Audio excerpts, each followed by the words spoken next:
Mark chapter 3. And he entered again into the synagogue, and there was a man there with a withered hand. And they watched him, whether he would heal on the Sabbath day, that they might accuse him. And he saith unto the man which had the withered hand, Stand forth. And he saith unto them, Is it lawful to do good on the Sabbath day, or to do evil? To save life, or to kill? But they held their peace. And when he had looked round about on them with anger, being grieved for the hardness of their hearts, he saith unto the man, Stretch forth thine hand. And he stretched it out, and his hand was returned whole as the other. And the Pharisees went forth, and straightway took counsel with the Herodians against him, how they might destroy him.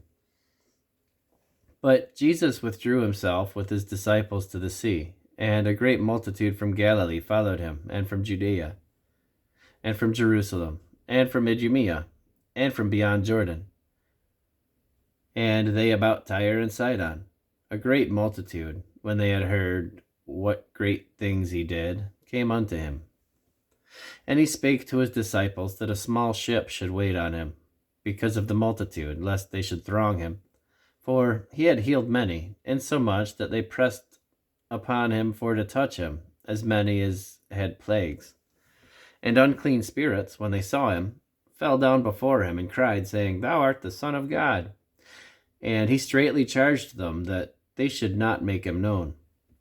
And he goeth up into a mountain, and calleth unto him whom he would.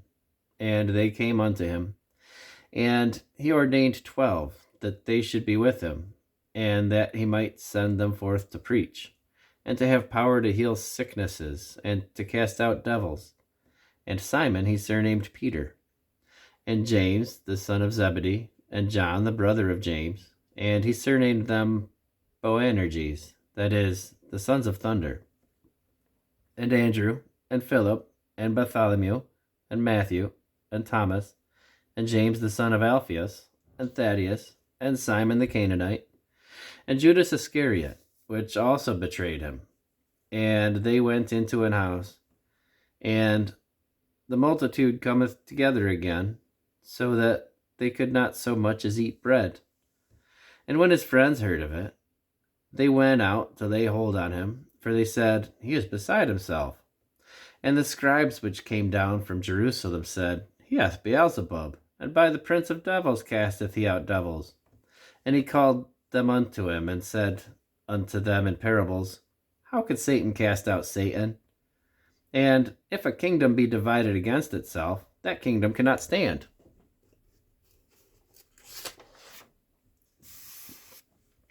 And if an house be divided against itself, that house cannot stand. And if Satan rise up against himself, and be divided, he cannot stand, but hath an end. No man can enter into a strong man's house and spoil his goods, except he will first bind the strong man, and then he will spoil his house. Verily I say unto you, all sins shall be forgiven unto the sons of men, and blasphemies wherewith soever they shall blaspheme. But he that shall blaspheme against the Holy Ghost hath never forgiveness, but is in danger of eternal damnation, because they said, He hath an unclean spirit.